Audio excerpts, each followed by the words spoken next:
મિત્ર, ઇઝરાયેલી લોક તો ઈશ્વરજી દયા એड़ो शीर्षक नीचे प्रेम संदेश ना जे नवे करा जे रोमन के लखल पत्र जो 11मो अध्याय ने पहली कलम में पाउल सवाल पूछे तो मुके जवाब दो कोरो ईश्वर पेंजे लोक के छड़ी देनो आयो जरा पण न आऊं पेंड इजरायली अहियां इब्राहिम जो वंशज अहियां बिन्याम जे कुल जो अहियां पाउल किन लोक के विषय गाल करी रह्यो आई इजरायली लोक विषय पाउल हिते खास प्रजा जे लोक विषय गाल करी रह्यो है पाउल पेंड इन जो रूबरू पुरावो है पाउल वंश प्रमाणे सच्चो इजरायली है ऊ इजराइल जे 12 कुल में जा जो हिकड़े कुल जो है बिन्यामिन जे कुल जो पाउल 100% इजरायली है ईश्वर इजरायली लोक के छड़ी देनो नयो हणे नेरो 11मो अध्याय 2 ने 3 कलम शुरुआत नु पसंद करे लोक के ईश्वर तजी देनो नयो एलिया इजरायली प्रजा विरुद्ध ईश्वर के फरियाद के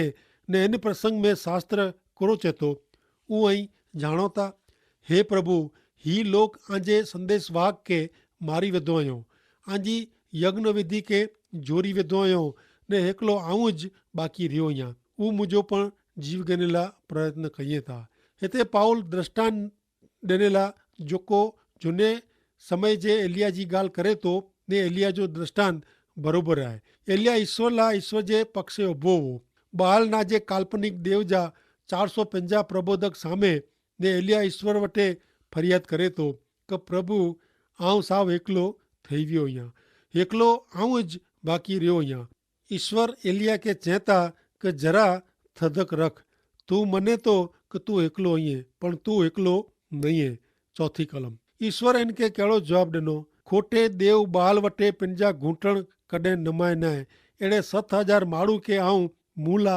साचवी रखिया आई एलिया के ऊ ख़बर ज न हुई कि ईश्वर 7,000 माण्हूअ जे हृदय में कम करी रहिया आई हाणे जग खोटे देव बाल सामे 7,000 पुरुष नमिया न हुआ त अहिड़ी 7,000 स्त्रियूं पण हुणियूं खपे जेको पंहिंजे पति जे पगले खोटे देव बाल वटे पंहिंजा घूंटण कॾहिं नमायो न हुयो बाल राजा ने इजबेल राणी जहिड़ा क्रूर ने घातकी राजाए जे ज़माने में उत्तर जे राज्य में ही नोंधपात्र है 5वीं कलम इन जे प्रमाणे हेवर जे समय में पण केतरा कृपा से पसंद करे लेके साचवी रखे में आया आई ईश्वर हमेशा इजराइल में विश्वास करींदड़ लोक मेळवियो हुयो उन जे लोक में अॼु अहिड़े यहूदीअ जो समावेश थिए थो जेको यीशु ख्रिस्त जे शरणे आया आहिनि हिन कारणे पाउल पोइ जणाईंदे चवनि था कि मिड़े इजरायली लोग सच्चे अर्थ में इजरायली नहीं 11मो अध्याय 6 कलम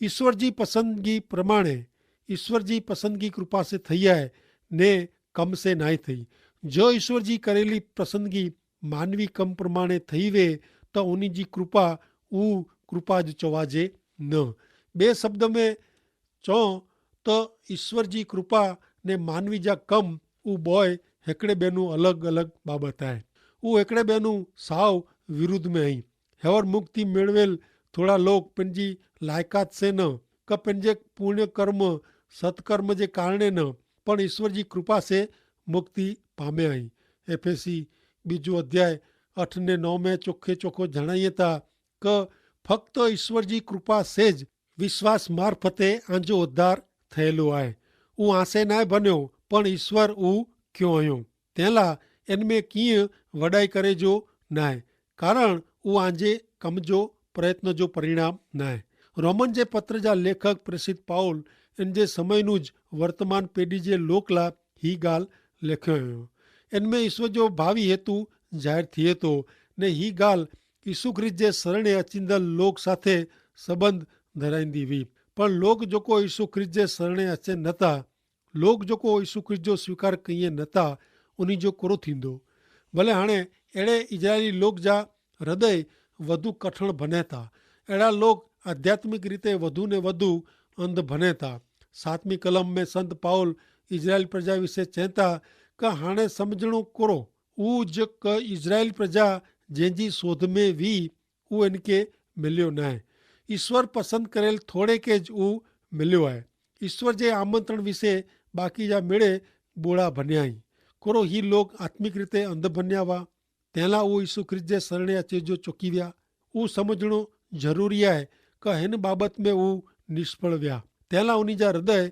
कठण पाइण जहिड़ा थिया। ईसू ख्रिस्त जे शरणे आए वग़ैरह जा इज़राइली लोग आध्यात्मिक रीते अंध आहिनि। तंहिं ईसू ख्रिस्त जे शरणे अचे जो चुकी विया नहीं। ॿिया कोई लोक के ॾिने में आयो न हो, अहिड़ो प्रमाण में उन्ही के प्रभु यीशु ख्रिस्त जो शुभ संदेश ॾिने में आयो आहे। ईश्वर उन लोक विषे रोमन 10 अध्याय ने 21 कलम में चयो कि मुझी आज्ञा जो अमल नहीं कंदल ने आड़ी प्रजा के आऊं सजो ॾींहुं आमंत्रण ॾिनो। ईश्वर हिन लोक लाइ धीरज रखी रहिया आहिनि, पण हाणे उहे लोक अंधकार में जीवे था, कारण उहे अजवारे जो स्वीकार करेला मंगे नथा। ईश्वर ता उन खे अजवारो एतिरे क प्रकाश ॾिनो जयो। हाणे नेरियूं 11 अध्याय 8 कलम। शास्त्र में लिखल आहे कि ईश्वर उन जा हृदय ने मन के जड़ बनायो आहियो। उन जी अख ॾिसे नथी ने कन सुणे नथा। उन ईश्वर जो संदेशो स्वीकार कयो न हुयो ने माण्हू जॾहिं ईश्वर जो नकार करे थो तॾहिं इनके ईश्वर जी कृपा मिले नथी। 11 अध्याय 9 कलम। उन जी मेज़बानी उन लाइ झार जहिड़ी थिए ने फांदे जहिड़ी थिए। उन लाइ उहो ठोकर जो कारण बने ने अख मथे अंधारो थिए। ईश्वर इजरायली प्रजा के घणे आमंत्रण ॾिनो। पास्का पर्व नोंद पात्र उजवणी जो पर्व आहे ने नमूनो रूप हो, पण ईश्वर में सच्चो विश्वास रखे वगैर ऊ भोजन खेंदा हुआ ने इन रीते ऊ भरोसो रखंदा हुआ। वाला मित्र, अॼु दुनिया में वॾे भाग जे लोक ला हीज ॾींहुं ने हीज हालत आहे। ईश्वर करता पंहिंजा शौक़ साधन मथे, पंहिंजी धन सम्पति मथे, पंहिंजी आवक मथे, पंहिंजी बुद्धि होशियारी मथे ने पंड मथे आधार रखंदा हुआ ने आत्मिक अर्थ वगैर समझे वगैर लोग कल्पित ईश्वर जी पूजा भक्ति ने धार्मिक क्रियाकांड कईं था। हाणे नेरियो 11 अध्याय 10 कलम। उन जी अख मथे अंधारो थिए जेथी उन खे ॾेखाजे न ने उन जी पुठ ऐं हमेशा नमेली रखो। मित्र, ईश्वर माण्हू के प्रकाश ॾिए था जेथी माण्हू नेरी सके, पर माण्हू अंध बनियो वे त उहो नेरी सकियो न। ईश्वर जो प्रकाश अॼु असंख्य लोक जो अंधारो ॾेखारी ॾिए थो। मूंखे हाणे नवाई लॻे थी कि एतिरी वॾी संख्या में बुद्धि वारा माण्हू पण सम्झे नथा कि बाइबल कुरो चए थो। भले हाणे पाण अॻियां नेरियूं। मित्र, हाणे पाण खे इज़राइली प्रजा के बाजू में रखीने इन जो कारण ने लाइ मिलंदो। इज़राइली प्रजा के ॿिनि यहूदी लोक जी मुक्ति लाइ हिकिड़ी बाजू रखे में आवई हुई। हाणे नेरियो 11 अध्याय ने 11 कलम। इनमें पाउल सवाल करे थो कि कोरो यहूदी लोग अहिड़ी ठोकर खाधो आयो कि हू फरी पाछा उभा थिए ज न? ना, अहिड़ो त न आयज। ॿिए शब्द में नेरियूं त यहूदी लोग जो विनाश थिए तंहिंला उन खे ठोकर लॻी। ना, अहिड़ो न आहे, पण उन जे खोटे पगले जे कारणे उद्धार अथवा मुक्ति हाणे ॿिनि यहूदी लोग सुधी पुजी विया आहिनि जेथी यहूदी लोग के ईर्षा थिए। पाउल पहली कलम में सवाल कईं था कि कोरो ईश्वर पंहिंजे लोक के छॾी ॾिनो आयो। इन जो जवाब 11 में आहे कि ना, अहिड़ो न आहे। यहूदी लोग मञदा हुआ कि ईश्वर जो आशीर्वाद उन लाइ आहे, पण उहो आशीर्वाद ॿिनि यहूदी लोक के पण मिलंदो। उहो नेरींदा।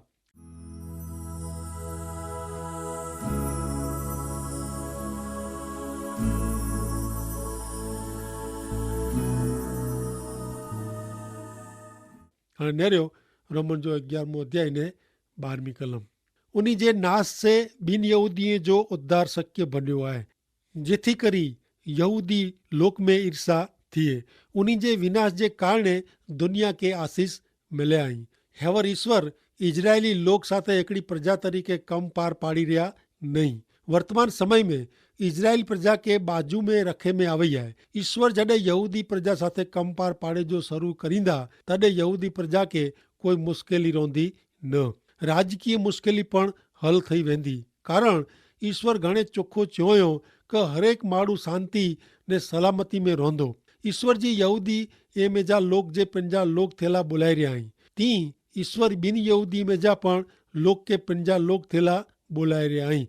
प्रेरित जा कम 15 अध्याय 16 ने 17 में प्रभु चवंदा कि आऊं फरी दाऊद जो छणेलो घर उभो करींदो, खंडिएर सरखा कईंदो ने तैसे मिड़े लोग प्रभु के गोतींदा।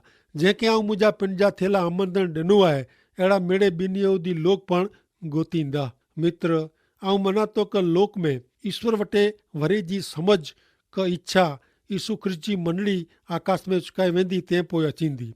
मात्र ख़तरनाक ॾोख जे समयगारे दरमियान ज न पण पृथ्वी पर जे यीशु ख्रिस्त जे 1000 वरे जे राजकाल दरमियान पण ॿिन यहूदी प्रजा पण उन 1000 वरे जे राजकाल में प्रवेश कईंदी ने घणे के यीशु ख्रिस्त जो राज शासन गमदो। घणे लोग उन समयगारे दरमियान ईश्वर तरफ़ फिरंदा। आऊं ही हक़ीक़त मुझे पूरे हृदय से मना थो। हाणे पाण 11वें अध्याय जी 13 ने 14 कलम नेरियूं। हाणे आऊं ॿिन यहूदी लोग साथे ॻाल्हि कयां थो। જ્યાં સુધી આऊं ॿिन यहूदीअ में प्रचार लाइ हलाए में आयो आहियां ત્યાં સુધી मुंहिंजे सेवा कम में गर्व कयां थो, अभिमान कयां थो। कदाच मुंहिंजी जाति जे लोक में ईर्षा उत्पन्न थिए ने उन्ही मिजाजे केतिरे के बचाई सकां। ॿिए शब्द में चऊं त प्रेसित पाउल हिते चेला मङे था क मुंहिंजी नियुक्ति ॿिन यहूदी लोक लाइ प्रेसित तरीक़े थी आहे ने ॿिन यहूदीअ खे संदेशो ॾींदे ॾींदे आशा रखां थो क मुंहिंजे हिन कम से मुंहिंजी जाति जा लोक खे असर थींदी ने हू ईश्वर जे शरणे अचींदा। करिंथ शहर जे लोक के पाउल पहलो करिंथिय के पत्र 9 अध्याय ने 20वीं कलम में चेला आहे क यहूदी भेरो कम कंदे आऊं यहूदी जहिड़ो रहां थो जेथी आऊं उन्ही खे ख्रिस्त लाइ जीती सघां। अॻियां 22वीं कलम में जणाइनि था क विश्वास में जेको नबरा आहीं उन्ही भेरो आऊं उन्ही जहिड़ो ज नबरो आहियां जेथी उन्ही खे आऊं जीती सघां। तंहिं छतां मिणी भेरो मिणी जहिड़ो बनीने क केतिरे खे बचाए सघां तंहिं लाइ आऊं मिणी जहिड़ो बना थो। प्रेसित पाउल पहला त ॿिन यहूदी लोक माटे जा पंहिंजे प्रेसित पद जी फर्ज़ अदा करे थो ने अहिड़ो कंदे कंदे हू पंहिंजे यहूदी जाति जे लोक खे यीशु ख्रिस्त जे शरणे अचे लाइ प्रेरणा ॾिए थो ने पंहिंजो सेवा कम सचाई से करे थो ने ईश्वर पंहिंजा हेतु यहूदी ने ॿिन यहूदी में पूरा पाड़ीए था। मित्र, आला पण ईश्वर वटे स्थान आहे। ईश्वर इच्छे था क ऐं पण शुभ संदेश जे कम में उपयोगी बनो। हाणे नियारियो रोमन जो 11 अध्याय ने 15वीं कलम हिते लिखियलु आहे क जॾहिं उन्ही जो धिकार करे में आयो तॾहिं दुनिया ईश्वर जी मित्र थई त पोइ जॾहिं उन्ही जो स्वीकार करे में अचींदो तॾहिं कुर थींदो। अरे मुर्दा पण जीरा थींदा। भविष्य में जेकी बने वारो आहे इन जी इच्छा रखणी केतिरो अजाइब जहिड़ो आहे। ऐं मञा थो क अञा पण मिणीनूं वॾा ॾींहं अचे वारा आहिनि जेकी मानवीय दृष्टि से त भविष्य अंधारे जहिड़ो लॻे थो। माण्हू इन जी दुनिया खे गोचवण में वधे आहिनि पर महान ॾींहं भविष्य में नरेला मिलंदा। ईश्वर जे संतान लाइ उहो उजरो भविष्य आहे। हाणे नियारियूं 16वीं कलम। अर्पण करेली रोटली जो पहलो टुकड़ो ईश्वर के अर्पण करेल वे त सजी रोटली पवित्र आहे। तीं जो अर्पित झाड़ जो मूળ पवित्र आहे त डारियूं पण पवित्र आहे। रोटली जो पहलो टुकड़ो ईश्वर के अर्पण करे में अचींदो हो जेथी ज़ाहिर थींदो हो क सजी रोटली स्वीकारेली आहे। हिन उपरांत अर्पित झाड़ शब्द इजरायली प्रजा जो मूળ पूर्वज के एतिरे क इब्राहिम, इसहाक ने याकूब के ज़ाहिर करे थो। पवित्र शब्द जणाए थो क ईश्वर लाइ अलॻि करायला आहीं। हाणे जॾहिं प्रथम फल अथवा रोटली जो पहलो टुकड़ो ईश्वर लाइ अलॻि करायलो वे त सजी फसल जो कोरो। हाणे जॾहिं इब्राहिम, इसहाक ने याकूब के ईश्वर लाइ अलॻि करायला वे त पोइ सजी इजराइल प्रजा जो कोरो। सजी इजराइल प्रजा ईश्वर जी आहे। ऐं नेरियो ईश्वर अञा यहूदी प्रजा भेरो कम पार पाड़ियो नयो। 17वीं कलम प्रमाणे ओछरे में आवल ओलिव झाड़ जी केतिरी डारियूं तोड़ी वेझे में आ वई आहे ने जंगली झाड़ जी हिकिड़ी डारी इन में कलम करे में आ वई आहे। ऐं ॿिन यहूदी उन जंगली ओलिव झाड़ जहिड़ा आहियो। हाणे यहूदीअ जो मूળ जेको शक्ति ने रस भरियलु आहे इन में जीवन जा ई भागीदार थिया आहियो। हिन कलम प्रमाणे मित्र पाके यहूदी प्रजा जे कारणे फ़ाइदो थियो आहे पण केतिराक यहूदीअ जो नकार थियो तंहिं लाइ पां उन्हीनूं ओचायूं अहिड़ो वीचार करे सामे चेतवणी पण उचारे थी। यहूदी प्रजा जा पूर्वज इब्राहिम जो विश्वास फर वारे झाड़ जहिड़ो मूर जहिड़ो आहे। जॾहिं यहूदी लोग उन झाड़ जी स्वाभाविक डारीअ जहिड़ा आहिनि, पण अविश्वास जे कारणे यहूदी लोग टोटल डारीअ जहिड़ा आहिनि। ॿियनि यहूदी विश्वासीअ खे ईश्वर पर जे विश्वास जे कारणे उन झाड़ में जा पोषण मेળવી सघनि था।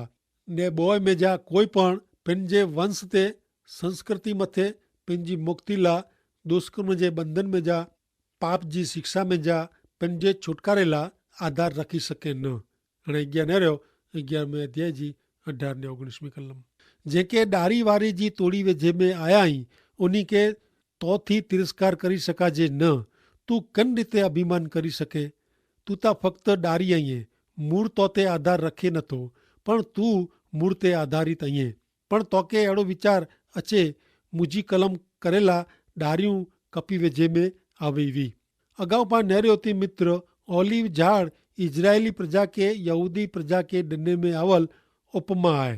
जॾहिं यीशु ख्रिस्त जी मंडली के जंगली ओलिव झाड़ जी उपमा ॾिने में आई आहे। हरेक विश्वासी जे विश्वास जो मूर ईश्वर इब्राहिम इसहाक ने याकूब के बुलायो ने यहूदी प्रजा में जा ईश्वर मुझा ने आंजा मुक्तिदाता प्रभु यीशु ख्रिस्त के हलायो इनमें आहे। हाणे नरियो 20वीं कलम में पाउल चए था कि उहो सचो आहे। अविश्वास जे कारणे उन खे तोड़ी वेझे में आया ने विश्वास जे कारणे तूं उन स्थान ते टिकी रहियो आहीं। तंहिं लाइ अभिमान न कर पण धरा रख। ही कलम जणाए थी कि यहूदी लोग के ईश्वर पर जे उन जे विश्वास जे कारणे परिया रखे में आया हुआ। ओ मुंहिंजा विश्वासी मित्र ऐं ईश्वर वटे आंजी लायकात जे कारणे उभा न आहियो। आंजा पुण्य कर्म खासो जीवन क धार्मिकता कारणे पण न। माण्हू ईश्वर वटे फक्त हिकिड़े ज कारणे उभो रही सघे थो, यीशु ख्रिस्त पर जे विश्वास जे कारणे। हाणे नरियो 21वीं कलम में पाउल विश्वासी खे चेतावनी ॾिए था ने चए था कि असल डारी जहिड़े यहूदीअ खे ईश्वर बचायो न त कोरो तूं अहिड़ो धारीअ थो कि ईश्वर तोखे विनेला ॾींदा। हिते पाउल जी दलील उहा आहे कि ईश्वर जो नकार कईंदड़ ईश्वर इज़राइल प्रजा खे ईश्वर विनेला ॾिनो न त कोरो ईश्वर उन जो नकार कईंदड़ विश्वासी खे विनेला ॾींदा। जरा पण न। अॻियां 22वीं कलम में पण चेतावनी ॾिए था ने चए था कि ईश्वर दयाड़ू आहीं पण तंहिं भेरा कड़क पण आहीं। जेको छणी पिया आहीं उन ते ईश्वर जो कोप आयो। जो तूं ईश्वर जी दया खे विड़गी रोने त ईश्वर तो ते दया करींदा न का तोखे पण कपी वेचंदा। ही घणे कड़क ने मक्कम शब्द आहिनि। पाउल ॿिनि यहूदीअ जो ध्यानु उन बाबति तरफ़ डोरे थो। बहिष्कृत थियला ने नकार पामेला अथवा बाजू ते रखाયેલા यहूदी ईश्वर जी कड़काई प्रगट कई था। जॾहिं ईश्वर साथे सीधे संबंध में आई उन ॿिनि यहूदी लोक मार्फते ईश्वर जी भलाई प्रगट थिए थी। ईश्वर जी ही बोए बाजू लोक खे समझणी अॼु घणे ज़रूरी आहे। यीशु ख्रिस्त जो नकार ने पाप विरुद्ध ईश्वर जो न्याय चुकादो ने यीशु ख्रिस्त जे शरणे अचींदड़ लोक ते ईश्वर जी कृपा उहो बोए बाबति समझणी ने स्वीकारणी हरेक माण्हू लाइ ज़रूरी ज न पण अति महत्व जी पण आहे। ईसवी सन 70 में यरूशलेम जो विनाश जे समय में इजराइल लोक जो इतिहास ने तंहिं पोइ जेको बनियो इन जो इतिहास ख़तरनाक द्राह लॻे अहिड़ो आहे। एतिरे मित्र ईश्वर जी कृपा साथे रमत कहिड़ी उहो अति ख़तरनाक बाबति आहे। पाण फक्त ईश्वर जी कृपा से प्रभु यीशु ख्रिस्त ते विश्वास करे से ईश्वर जे कुटुंब जा सभ्य बनी सघूं था ने ई पाके घणे हक़ मिलनि था। हाणे बाजू ते रखायल यहूदीअ खे पाउल 23वीं कलम में कहिड़ी अनमोल आशा ॾिए था। सुनो 23वीं कलम। ज यहूदी उन जे अविश्वास खे परिया कईं त उन खे असल स्थान में पाछा रखे में अचींदा कारण ईश्वर उन खे फिरी थी कलम रूपे जोड़ेला शक्तिमान आई। ईश्वर लायकात वग़ैरह जा ॿिनि यहूदीअ जो स्वीकार कयो त ज़रूरु ईश्वर लायकात वग़ैरह जे यहूदीअ जो स्वीकार कईं। हाणे हिन कलम में असल स्थान में पाछा कोठी अचींदा ही शब्द घणे महत्व जा आहिनि। बाइबल जो झूनो करार चोखो चए थो कि यहूदी लोग पंहिंजी असल जॻह ते एतिरे कि ईश्वर साथे सीधे संबंध में अचींदा उहो फिरी थी ईश्वर तरफ़ फिरंदा। दाख़िला तरीक़े यिर्मयाह जो पुस्तक 23 अध्याय 3-8 में चए था कि वरी जिन जिन देश में आऊं मुंहिंजे टोरे खे हकली कढियो आहे उन मिणी के आऊं भेरा कईंदो ने उन्ही जे वाड़े में पाछो कोठी अचींदो, पाडी अचींदो ने ऊ वधंदा। उन्ही जे सार संभाल रखे वारे हिकिड़े पाड़क खे आऊं उन्ही ते ठहिराईंदो। ऊ ॿैयार द्रजंदा न ने भुला पवंदा न। अहिड़ो ईश्वर चवनि था। ईश्वर चवनि था नेरियो अहिड़ो समय अचे थो कि जिन टाणे आऊं दाऊद जे वंश में हिकिड़ो न्यायी अंकुर उगाईंदो। ऊ राजा ठही ने राज कईंदो ने ॾापण से कमु कईंदो ने देश में न्याय ने नेकी प्रगटाईंदो। इन जे राज शासन में यहूदी या तारण मिलविंदो ने इज़राइल द्रा वग़ैरह रहंदो ने ईश्वर असांजो न्यायपणो उन नासे तोखे हकल कईंदा। एतिरे ईश्वर चवनि था कि नेरियो अहिड़ो टाइम अचे थो कि जिन टाणे इजरायली लोक खे मिस्र देश में जा ॿार कढींदल ईश्वर जीरा आई अहिड़ो फेरी चवंदो न। पण इजराइल लोक खे उत्तर देश में जा ने जिन जिन देश में आऊं उन्ही खे अकली कढिया हुआ उन मिड़े देश में जा ॿार कढींदल ईश्वर जीरा आई अहिड़ो चए में अचींदो ने हू पंहिंजे वतन में रहंदा। नेरियो जेको इज़राइल प्रजा जे ईश्वर साथे जी पुनः स्थापना जी भविष्यवाणी मिजाजी हिकिड़ी भविष्यवाणी आहे। ही ॾींहुं एतिरे क पुनरुत्थान जो वॾो ॾींहुं उहो हूंदो। यहूदी प्रजा पंहिंजे पाप जे पछतावे साथे ईश्वर तरफ़ फिरंदी ने ईश्वर जीअं पंहिंजो उद्धार कईं था तीअं उन्ही जो पण उद्धार कईंदा। उन्ही जी महान दया ने कृपा सेज। अॻियां पाउल ओलिव झाड़ जो दृष्टांत चालू रखे थो। ओलिव झाड़ यहूदी प्रजा आहे जंहिंजो मूर इब्राहिम आहे। हिन ओलिव झाड़ जी केतिरी ॾारियूं कपी वेझे में आवी हुई। हिन रीते यहूदी प्रजा खे बाजू ते रखे में आई आहे। ईश्वर ॿिनि यहूदी प्रजा में पंहिंजो महिमा दर्शायो पण ईश्वर मूर असल ॾारीअ खे पण मूर ओलिव झाड़ में कलम रूपे जोड़े ला शक्तिमान नहीं। ॿिए शब्द में चऊं त ईश्वर इज़राइल प्रजा जो हमेशह लाइ तिरस्कार कईंदा न। कारण ईश्वर जी दया मिणीला आहे आला मूला मिणीला। ईश्वर खे सहाय करियो। आमीन।